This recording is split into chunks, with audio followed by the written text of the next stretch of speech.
Hello students, আমি Nitish sir জ্ঞানজ্যোতি coaching সেন্টারের পক্ষ থেকে তোমাদের প্রত্যেককে জানাই আরো একবার স্বাগত। তো আজকে তোমাদের এই বছর উচ্চ মাধ্যমিক তৃতীয় সেমিস্টারে যারা পড়ছো তাদের কিন্তু আজকে ফার্স্ট ক্লাস। এখানে দেখো লেখাই আছে আমার ডে 1 ক্লাস। এর আগে আমি সিলেবাস নিয়ে তোমাদের সঙ্গে আলোচনা করেছি এবং আজকের আলোচনার বিষয় হচ্ছে পর্যটকদের দৃষ্টিতে ভারত। ঠিক আছে, এখান থেকে কিভাবে তোমরা পড়লে পারে খুব ভালো করে এমসিকিউ গুলো পরীক্ষায় পারবে সেই নিয়ে কিন্তু আজকের এই ক্লাসটিতে আমি বিস্তারিত আলোচনা করব। একদম প্রতিটা লাইন ধরে ধরে আলোচনা হবে তোমাদের সঙ্গে। তোমরা যারা আজকে ফার্স্ট টাইম আমাদের ইউটিউব চ্যানেলে ভিডিওটি দেখছো তারা অবশ্যই চ্যানেলটিকে সাবস্ক্রাইব করে পাশে থাকা বেল আইকন অল প্রেস করে দাও। আর লাস্টে বলে দেবো, যদি আমাদের কাছে অনলাইনে তোমরা পড়তে চাও কিভাবে যোগাযোগ করবে। চলো শুরু করছি আজকের ক্লাসটা। দেখো, প্রথমত আমি বলি ডে 1 প্রতিদিন কিন্তু যেমন পর্যটকদের দৃষ্টিতে ভারত, এটা ইউনিট নাম্বার 1 এর প্রথম পার্ট। কারণ তোমরা জানো ইউনিট নাম্বার 1টাকে তোমাদের কিন্তু 3টা পার্টে ভাগ করা হয়েছে। সেই 3টা ভাগের মধ্যে কিন্তু প্রথম ভাগ যেটা পর্যটকদের দৃষ্টিতে ভারত, এখানে আমি সর্বমোট কিন্তু 5 ডেজ এর ক্লাস নিয়ে আসবো। 5 ডেজ এর ক্লাস, তার মধ্যে আজকে ডে 1 যেখানে আমি অল বেরোনির উপরে আলোচনা বেশিরভাগ করবো। দেন তোমাদের আসবে মার্কো পোলো আছে, বার্নিয়ের আছে, হ্যাঁ, তো ইত্যাদি যে বিষয়গুলো রয়েছে সেগুলো কিন্তু ধারাবাহিকভাবে প্রতিদিন এক একদিন ক্লাসে এক একটা টপিক আলোচনা হবে। তো আজকে ডে 1 ক্লাস কি কি পড়তে হবে এখান থেকে ডিটেলসে আলোচনা করে দেবো। চলো শুরু করছি আজকের ক্লাসটা ডিটেলসে। দেখো, প্রথমত আমরা যদি বলি ভূমিকা ও প্রাচীন ভারতের যে পর্যটক যারা রয়েছেন তাদের বিষয়। পর্যটক আমরা কাদের বলি? যারা মনে করো ভ্রমণের উদ্দেশ্যে বা ব্যবসা বাণিজ্য করার উদ্দেশ্যে আমাদের ভারতবর্ষে অবতরণ করেছিলেন তাদেরকে আমরা কি বলি? তাদেরকে আমরা বলি পর্যটক। যারা আমাদের ভারতে বিভিন্ন প্রয়োজনে এসেছিল, হতে পারে মশলা বাণিজ্যের উদ্দেশ্যে, হতে পারে ঘুরতে, হতে পারে ভয়েজেসের কারণে, সমুদ্র যাত্রার কারণে, বিভিন্ন কারণে কিন্তু পর্তুগিজরা ভারতবর্ষের প্রতি আকৃষ্ট হয়েছিল। ভারতবর্ষের জলবায়ু থেকে শুরু করে সেই সময় ভারতের সমাজ ব্যবস্থা দেখতে বিভিন্ন কারণে কিন্তু এই সমস্ত যারা পর্যটকেরা ভারতবর্ষে এসেছিলেন।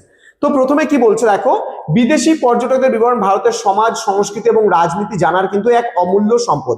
তাহলে এই যে বিদেশি পর্যটকরা, দেখো আজ একটা এনশিয়েন্ট টাইমে যদি আমরা ভারতীয়দের কথা বলি, সেই সময় ভারতীয়রা হয়তো সেভাবে লিখতে বা পড়তে সেভাবে আমাদের ছিল পাঠ্যপুস্তক, কিন্তু সেভাবে লিখিত অবস্থায় কিন্তু ছিল না প্রথম দিকের যদি কথা বলি আমরা। তো বিভিন্ন সময়ে কিন্তু যারা বিদেশি যারা পর্যটক, বিদেশি নাবিক ভারতবর্ষে এসছে যুগ যুগ ধরে, এবং তারা কিন্তু ভারতের ওপর বিভিন্ন গ্রন্থগুলো লিখেছেন। তো তাদের এই গ্রন্থ থেকে আমরা ভারতের সমাজ, সংস্কৃতি এবং রাজনীতি সম্পর্কে কিন্তু বিস্তারিত তথ্যগুলো পেয়ে থাকি। দেন প্রাচীনকালে ভারতের আমরা শিক্ষার কথা বলতে পারি, অর্থনীতির কথা বলতে পারি, রাজনীতির ক্ষেত্রে কিন্তু অত্যন্ত সমৃদ্ধশালী ছিল কিন্তু তোমার হচ্ছে ভারতবর্ষ।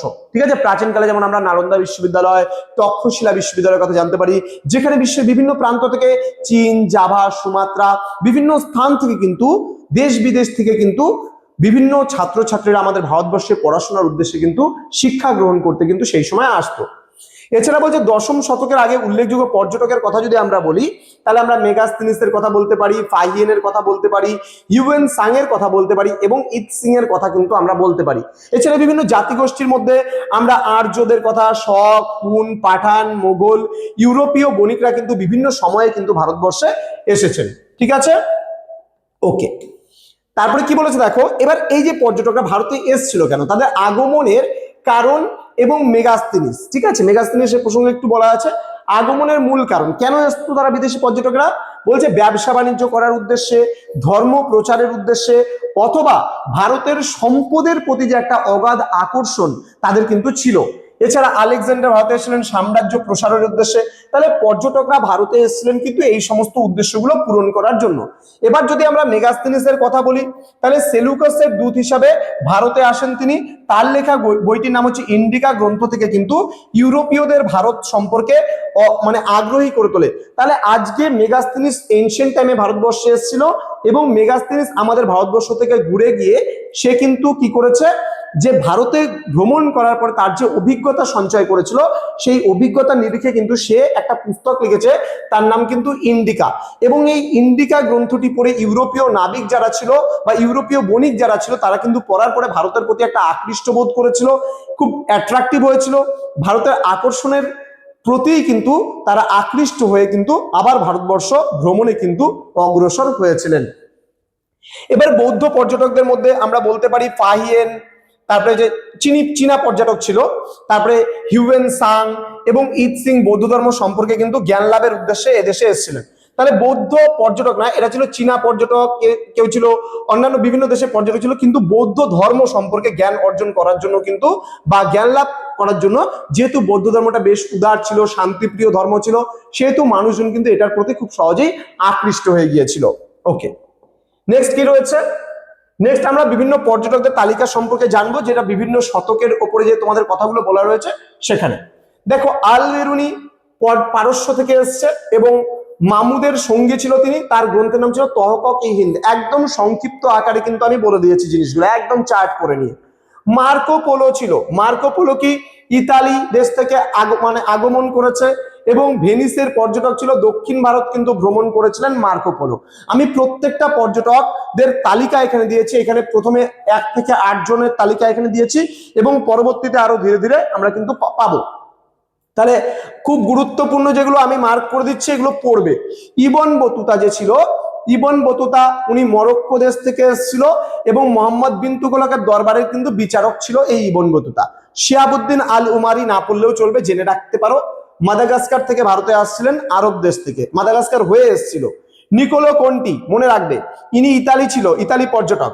প্রথম দেবরায়ের আমলে বিজয়নগর কিন্তু ভ্রমণ করেছিলেন, বিজয়নগরের শাসক ছিল প্রথম দেবরায়, সেই প্রথম দেবরায়ের সময়কালে কিন্তু এসেছিলেন। দেন আব্দুর রাজ্জাক, এটাও আমরা মনে রাখবো, আব্দুর রাজ্জাক পারস্য দেশ থেকে এসেছিলেন এবং জামরিন প্রাসাদে পারস্যের দূত হয়ে কিন্তু এসেছিলেন। দেন আমরা আফানোসি নিকিটিন সম্পর্কে জানবো, তিনি রাশিয়া থেকে এসেছিলেন, তার গ্রন্থের নাম ছিল এ জার্নি বিয়ন্ড 3 সিজ। ঠিক আছে। দুয়ার্তে বারবোসা পর্তুগাল থেকে এসেছিলেন এবং বিজয়নগরের সামাজিক ও রাজনৈতিক বর্ণনা কিন্তু তিনি দিয়েছেন। ঠিক আছে, ওকে। নেক্সট আমরা আরো কিছু পর্যটক, এখানে 9 থেকে 16 অব্দি পর্যটক, আরো কিছু পর্যটকের নাম দেওয়া আছে। যেমন ডোমিঙ্গো পেজ, ইনি পর্তুগাল থেকে এসেছিলেন, কৃষ্ণদেব রায়ের দরবারে কিন্তু তিনি আসলেন। দেন বলছে ফার্নান্ড নুনেজ পর্তুগাল থেকে এসেছিল এবং অচ্যুত দেবরায়ের আমলে কিন্তু আগমন ঘটে। নেক্সট কি বলছে, লিন্সকোটেন ডাচ একজন ডাচ পর্তুগিজ ছিল, ডাচ পর্যটক ছিল এবং তিনি পর্তুগিজ ভাইসরয়ের সচিব কিন্তু ছিলেন। অ্যান্তোনিও যে ক্যাব্রাল ছিল, তিনি পর্তুগাল থেকে এসেছেন এবং আকবরের দরবারে প্রেরিত দূত হিসেবে কিন্তু তিনি এসেছিলেন। দেন লিও গ্রেমট যে আছে, ইনিও পর্তুগাল থেকে এসেছিল, আকবরের রাজসভায় কিন্তু ইনি এসেছিলেন। দেন বলছে জেরম জেভিয়ার যে ছিল, স্পেন থেকে এসেছিল, আকবরের রাজসভায় কিন্তু তিনি দীর্ঘদিন উপস্থিত ছিলেন। উইলিয়াম হকিন্স ব্রিটেন থেকে এসেছিল এবং তিনি জাহাঙ্গীরের দরবারে প্রথম জেমসের প্রতিনিধি ছিলেন, এটা কিন্তু important, William Hawkins. Sir Thomas Roe, এটাও কিন্তু important, sir Thomas Roe Britain থেকে এসেছিলেন, ইংল্যান্ড থেকে এসেছিলেন, ইনিও কিন্তু জাহাঙ্গীরের দরবারে ব্রিটিশ দূত হিসাবে ছিলেন। ওকে, নেক্সট আমরা আরো কিছু পর্যটকের নাম এখানে পাই, যেমন বলছে এডওয়ার্ড টেরি ব্রিটেন থেকে এসেছিল, প্রথম নিরামিষ ভোজন সম্পর্কে কিন্তু ইনি ধারণা দিয়েছিলেন যে ভারতবর্ষের মানুষরা নিরামিষ ভোজনে খুব অভ্যস্ত। ঠিক আছে।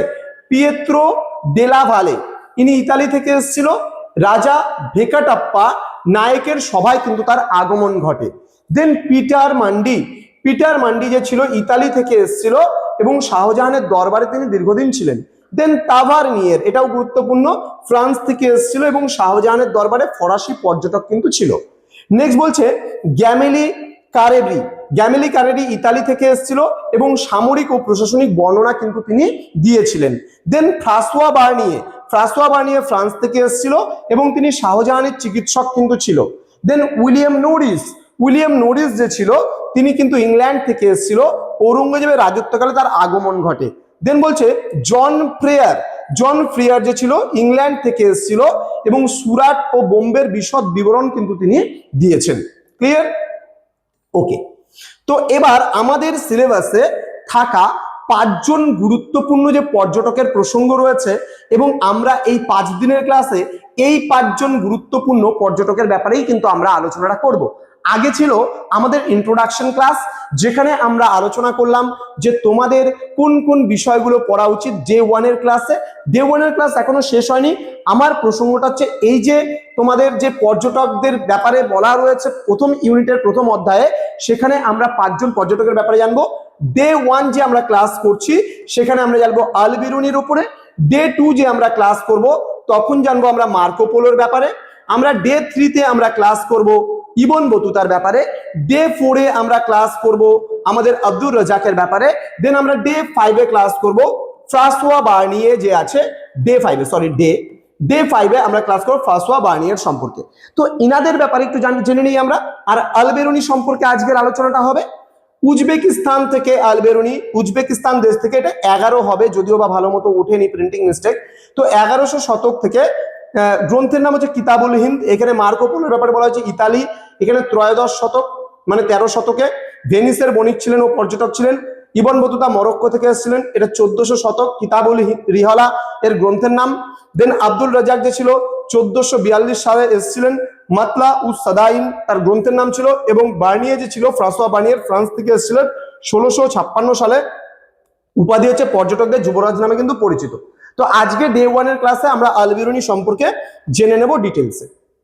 দেখো কি বলেছে আলবেরুনি সম্পর্কে, যদি আমরা খুব ডিটেলস জানতে চাই এবং ভারত সম্পর্কে তিনি কি বলেছেন, তাহলে প্রথমেই বলেছেন ভাষা জ্ঞান এবং শিক্ষার কথা।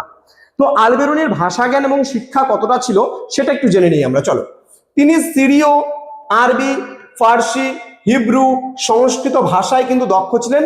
ব্রাহ্মণ পণ্ডিতদের কাছে সংস্কৃত শিখে বেদ, পুরাণ, ভাগবত গীতা পাঠ করেন তিনি। অনুবাদের কাজ যদি বলি, তিনি কি কি অনুবাদ করেছেন? পতঞ্জলির মহাভাষ্য আরবিতে এবং ইউক্লিডের রচনা সংস্কৃতে কিন্তু অনুবাদ করেছিলেন আলবেরুনি। পরীক্ষায় প্রশ্ন আসে, আমি বারবার করে বলছি তোমাদের, আমি প্রথম একটা ভিডিও দেখবে আমি দিয়েছিলাম তোমাদের ইতিহাস সিলেবাসের পরে দিয়েছিলাম যে তোমাদের এমসিকিউ এর পড়াগুলো কি করে পড়বে। রোজ 2 পাতা করে পড়বে বইয়ের পাঠ্য বই, এবং সেখানে হাইলাইটার দিয়ে হাইলাইট করবে। এবং তার সঙ্গে আমি যেটা বলেছি তোমাদের, সেটা কিন্তু এই জিনিসটার কথা বলেছিলাম যে 1 লাইনার করে, আমি দেখো প্রত্যেকটা বিষয় কিন্তু তোমাদের জন্য তৈরি করেছি খুব সুন্দরভাবে 1 লাইনার করে, প্রত্যেকটা একটা দুটো দাড়ির মধ্যে শেষ, এখানেও একটা দুটো দাড়ির মধ্যে শেষ। এইভাবে করে যদি জিনিসগুলো পড়তে পারো, দেখবে তোমার পরীক্ষায় রেজাল্ট দুর্দান্ত হবে। ওকে, তাহলে তিনি পতঞ্জলির মহাভাষ্য কোন ভাষায় করেছিলেন রচনা? তাহলে আরবি ভাষায় রচনা করেছিলেন। আর ইউক্লিডের রচনা কোন ভাষায় করেছিলেন? সংস্কৃতে কিন্তু অনুবাদ করেছিলেন। তার প্রধান গ্রন্থের নাম হচ্ছে কিতাব উল হিন্দ। এবার এই গ্রন্থটা কিন্তু 80টি অধ্যায় কিন্তু বিভক্ত রয়েছে। তাহলে এখান থেকে দেখো কি কি প্রশ্নগুলো আসতে পারে। এখান থেকে প্রশ্ন আসতে পারে তিনি কোন কোন ভাষা জানতেন, সেটা আসতে পারে। তিনি কোন কোন ভাষায় মানে শিক্ষা, কোন কোন শিক্ষা অর্জন করেছিল আমাদের ভারতবর্ষে। বেদের শিক্ষা নিয়েছিল, পুরাণের শিক্ষা নিয়েছিল, ভাগবতের শিক্ষা নিয়েছিল, ভাগবত গীতার। এবং তিনি কোন কোন গ্রন্থগুলো অনুবাদ করেছিল, কোনটা আরবিতে করেছিল, কোনটা সংস্কৃতে করেছিল, তার গ্রন্থের নাম কি, কতগুলো অধ্যায় বিন্যস্ত। দেখো প্রত্যেকটা জায়গায় কিন্তু তোমাদের এমসিকিউ লুকিয়ে আছে, প্রত্যেকটা জায়গায় এমসিকিউ লুকিয়ে আছে। সুতরাং আমার ক্লাসগুলো যদি ইতিহাসে তোমরা প্রতিনিয়ত করো, ইতিহাসে তোমরা যে বললাম না একটু আগে পর্যটকদের রাজা, তোমরা ইতিহাসের রাজা হয়ে যাবে। ঠিক আছে, ছেলেরা ইতিহাসের রাজা আর মেয়েরা হয়ে যাবে ইতিহাসের রানী, যদি ধারাবাহিকভাবে ক্লাসগুলোকে করো। দেখবে ক্লাসটা ধ্যান দিয়ে ধৈর্য দিয়ে, জাস্ট আমি 30 মিনিটসের মতন ক্লাসটা নেব, 20 to 30 মিনিটস। এবং এই 20 to 30 মিনিটসের মধ্যে কোনো বকবাস করবো না, যা বলবো কাজের কথা বলবো, একটাও ফালতু কথা বলে তোমাদের সময় নষ্ট করবো না। ঠিক আছে, চলো। এবার কি রয়েছে, সমাজ ও ধর্মের প্রসঙ্গে তিনি কি বলেছেন, কি জানিয়েছেন একটু জেনে নেব। বলছে হিন্দু শব্দের উৎস কি করে হলো। বলছে সিন্ধু নদের পূর্ব তীরের মানুষকে বোঝাতো হিন্দু শব্দটি ব্যবহৃত হতো বোঝাতে, কিন্তু তাহলে সিন্ধু নদীর পূর্ব তীরের মানুষকে বোঝাতে এই হিন্দু শব্দটি কিন্তু ব্যবহৃত হতো। পারসিকরা কিন্তু সিন্ধু কথাটি প্রোনাউন্সিয়েশন করতে পারতো না, সিন্ধু নদ কিন্তু প্রোনাউন্সিয়েশন করতে পারতো না, তারা সিন্ধুকে ইন্দু ইন্দু বলতো। এবং সেই ইন্দু থেকেই পরবর্তীকালে হিন্দু শব্দের উৎপত্তি। বলছে যে যা কোনো ধর্মকে নয় বরং একটি ভৌগোলিক অঞ্চলকে কিন্তু বোঝাতো। ক্লিয়ার, মানে সেই সময় কোনো পার্টিকুলারলি একটা জাতি বা ধর্ম বলতে কিন্তু হিন্দু বোঝাতো না, হিন্দু বোঝাতো ওই নদীর তীরবর্তী অঞ্চলে যারা থাকতো, বসবাস করতো, পুরো একটা ভৌগোলিক অঞ্চলকে কিন্তু বোঝাতো। এবার ভারতীয়দের মানসিকতা কেমন ছিল তিনি বলেছেন সেই আলবেরুনি। বলছে ভারতীয়রা নিজেদের সেরা মনে করতেন এবং বিদেশিদের মুসলমানদের, অর্থাৎ বিদেশিদের বলতে সেই সময় মুসলমানদের কিন্তু শ্লেচ্ছ বলে মনে করত এবং দূরে সরিয়ে রাখতো সেই সময় কিন্তু ভারতীয়রা। এটা যে কেউই হোক সবসময় নিজের সভ্যতাকে শ্রেষ্ঠ বলে মনে করতো, সেটা চীনারাও করেছিল। তাহলে পৃথিবীর প্রত্যেকটা জাতি কিভাবে, যে মুই কি হুনু একটা কথা আছে দেখবা রাজবংশীতে, যে আমরা কি হয়ে গেলাম রে বাবা। তো সেই সময় ভারতীয়রা কিন্তু নিজেদের সভ্যতা এবং সংস্কৃতিকে শ্রেষ্ঠ বলে মনে করত, এবং বাকি যেটা বিশেষ করে মুসলমানদের কিন্তু সেই সময় শ্লেচ্ছ বলে মনে করত। ক্লিয়ার। এবার রাজনৈতিক অবস্থা বলছে ভারতে তখন রাজনৈতিক অনৈক্য ছিল এবং ছোট ছোট রাজ্যগুলো নিজেদের মধ্যে কিন্তু বিবাদে সেই সময় লিপ্ত থাকতো। মানে ছোট ছোট অনেকগুলো রাজ্যের সমষ্টি ছিল ভারতবর্ষ, তারা বিবাদ করতো, ঝগড়াঝাটির মধ্যে কিন্তু অভ্যস্ত থাকতো। ক্লিয়ার? ওকে। এবার তিনি বর্ণ ব্যবস্থার প্রসঙ্গে কি বলেছেন এবং বর্ণচ্যুত শ্রেণীর কথাও বলেছেন, বর্ণ ব্যবস্থা এবং সমাজ কাঠামো। দেখো চতুর্বর্ণ ভিত্তিক সমাজ আমরা জানি যে ব্রাহ্মণ, ক্ষত্রিয়, বৈশ্য এবং শূদ্র, এই চারটা বর্ণে কিন্তু সমাজ বিভক্ত ছিল। এবার ব্রাহ্মণদের কাজ কি ছিল? যাগযজ্ঞ করা এবং পূজা অর্চনা করা, এখনো তাই করে ব্রাহ্মণরা। ক্ষত্রিয়দের কাজ কি ছিল? ক্ষত্রিয় বলতে রাজা মহারাজা, এদের কাজ দেশ মানে দেশ রক্ষা করা এবং মানুষের সেবা শুশ্রূষা করা। সেবা শুশ্রূষা বলতে ওরকম সেবা শুশ্রূষা বলিনি কিন্তু আমি, চাকর বাকর হয়ে কাজ করা, অর্থাৎ দেশ রক্ষা করা এদের কাজ, ঠিক আছে। বৈশ্যদের কাজ ছিল ব্যবসা বাণিজ্য করা এবং শূদ্রদের কাজ ছিল বৈশ্য, ক্ষত্রিয় এবং ব্রাহ্মণদের কিন্তু সেবা শুশ্রূষা করা, ঠিক আছে।